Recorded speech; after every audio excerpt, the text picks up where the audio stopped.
Hi, I'm Nick Wright. We're here in my railroad. It's the Wright Railway in San Bruno, California, in my backyard. This is an F-scale railroad, which means it's garden size. It runs on G-scale track. It's 120.3 scale. We'll look at the railroad itself. It's mainly a large loop of track, about 100 feet long. We'll look at some of the techniques I used for modeling, my modeling inspiration, and how I got to this point so far in model railroading. My railroad here is not as big as some of the other railroads featured, so we're going to also show some of the other aspects to model railroading and garden railroading to show that you can do stuff with smaller space as well. One of the main aspects in garden railroading is the maintenance, and one of the big maintenance things is the track. And a lot of times when track is outside, it can settle and shift places, which you don't want. So our track here, it's laid on all pressure treated wood, and it is nailed down to it. And that helps keep the track from settling and stay in line. So as you can see here, like the switches, you can kind of see the edge of the board here. The track is either on pressure treated 2x4s or pressure treated plywood. That helps keep the track stay straight. It keeps it from bowing. It also keeps it from settling up and down. That helps keep the railroad level and helps the trains run smoothly. So all my trains here are either running on track power, which is through a transformer, or live steam. So for everything track power, in order to have that reliably, all the rail is soldered together.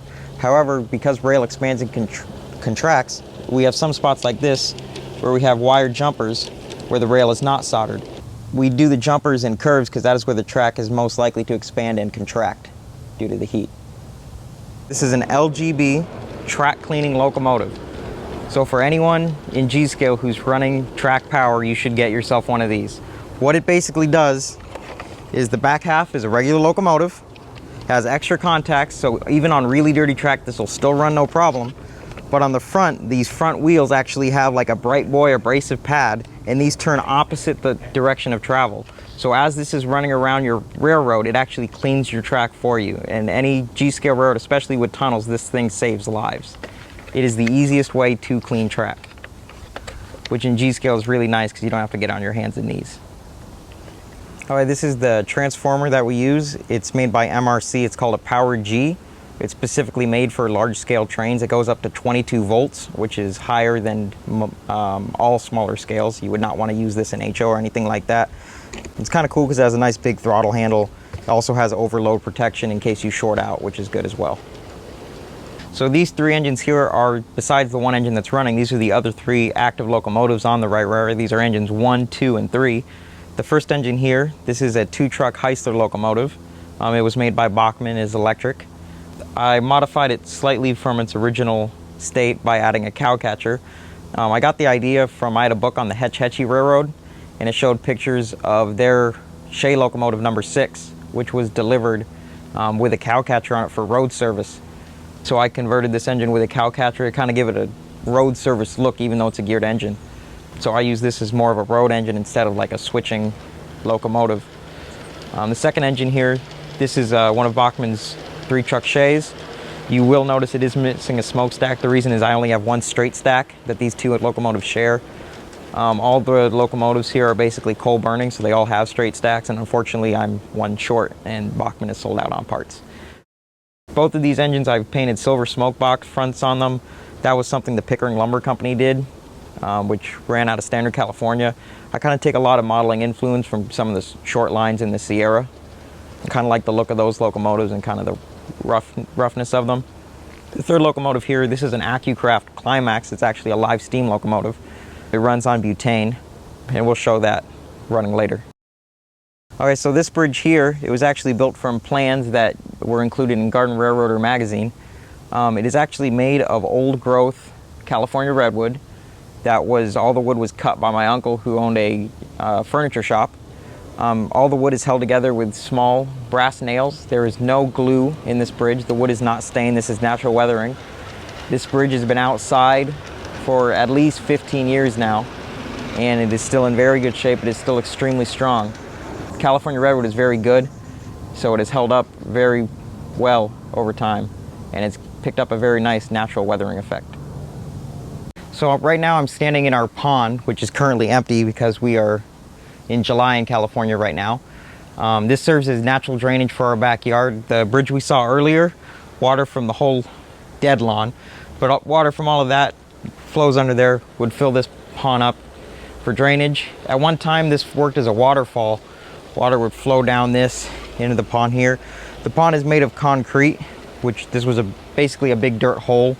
The problem with it is it leaks water very badly, which is good for drainage, very bad if you want to use it as a pond, which is why we keep it empty all the time. All right, so what I'm standing on right now, this is the waterfall that leads down into the pond. This is constructed on a steel pipe framework. All these rocks are held together with a mortar. They are rocks that have been collected from all over the state of California, from different family vacations and stuff like that, to make a very unique pattern.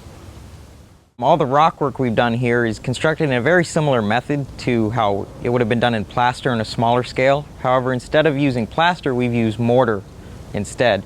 So what's been done is we take aluminum foil and crumple it up, which you can actually still see some of the aluminum foil right here.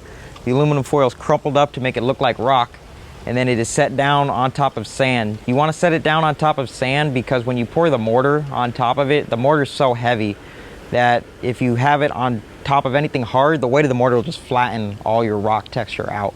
So when you pour the mortar on top of the aluminum foil rock texture, you give it 3 days or so to dry, and you'll get these nice rock textures in it. In this case here, we still left some of the aluminum foil. It kind of gives it a look of like silver to it, like silver veins or stuff, just to kind of make it more interesting. Over time, it'll also weather because it is mortar. It's kind of like a rock. So you can see here over time there's moss and stuff growing on it. It just gives it a good natural look.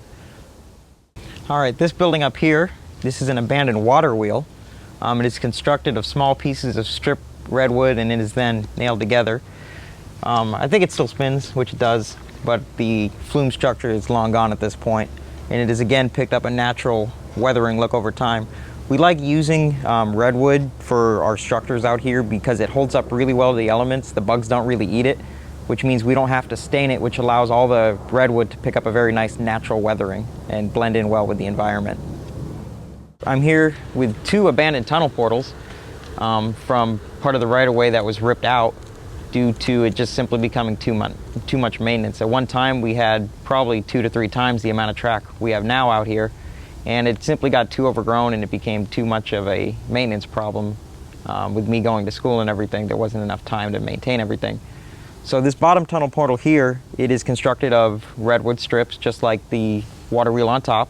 It is also unstained and picked up the same natural weathering effect. This upper tunnel portal, it is constructed of the same mortar with aluminum foil method of the rock faces that was used earlier. Okay, so all this wooden cribbing here is also again redwood. It is held together with small furniture tacks from a nail gun, so there's also no glue involved. It is used to hold up what was the right-of-way at one time. So this is basically a shelf that was constructed out of the hillside, the same thing you see in a lot of places, abandoned right-of-way. So as you can see over time, the moss has also come through and given it a real nice natural look into the hillside. So here we're going to kind of follow a train around the big loop here. So this is basically the start of it. This is where the train enters the backyard from behind. So as the train comes around the corner here, it's going to enter the yard. It's going to go through this S-curve along the top of the retaining wall.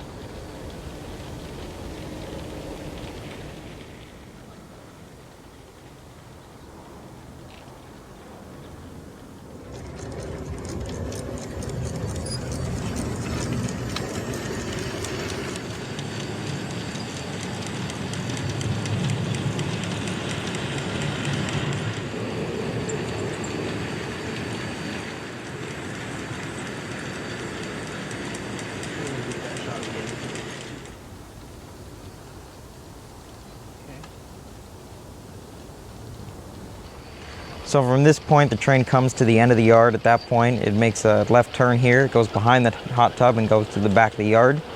From that point, it runs along the fence back to the start of the yard.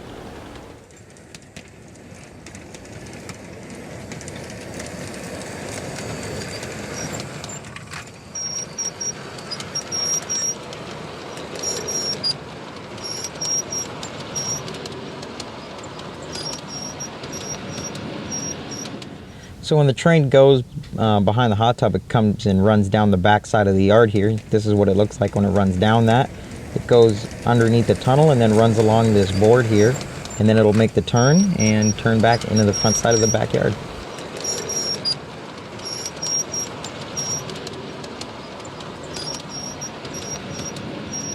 I first got started in model railroading when my dad bought me a train set the very first day I was born, and it was a G-scale train set. So I've been collecting trains in this scale for the past 22 years. So this shelf here is basically some of those trains over that time period. And it looks like some of them are a little worse for wear than others, but this is essentially the part shelf. And now, when most people refer to garden scale, they're actually referring to about 4 or 5 different scales in that range. Now the trains I run here are what's called F scale, which is 3-foot narrow gauge on this track. Most of these are standard gauge or narrow gauge equipment. Like this car here, this is a standard gauge center beam car. However, what I could do with this is I could take the bulkheads off, take the center beam off, and this can become an F-scale narrow gauge flat car with a new coat of paint.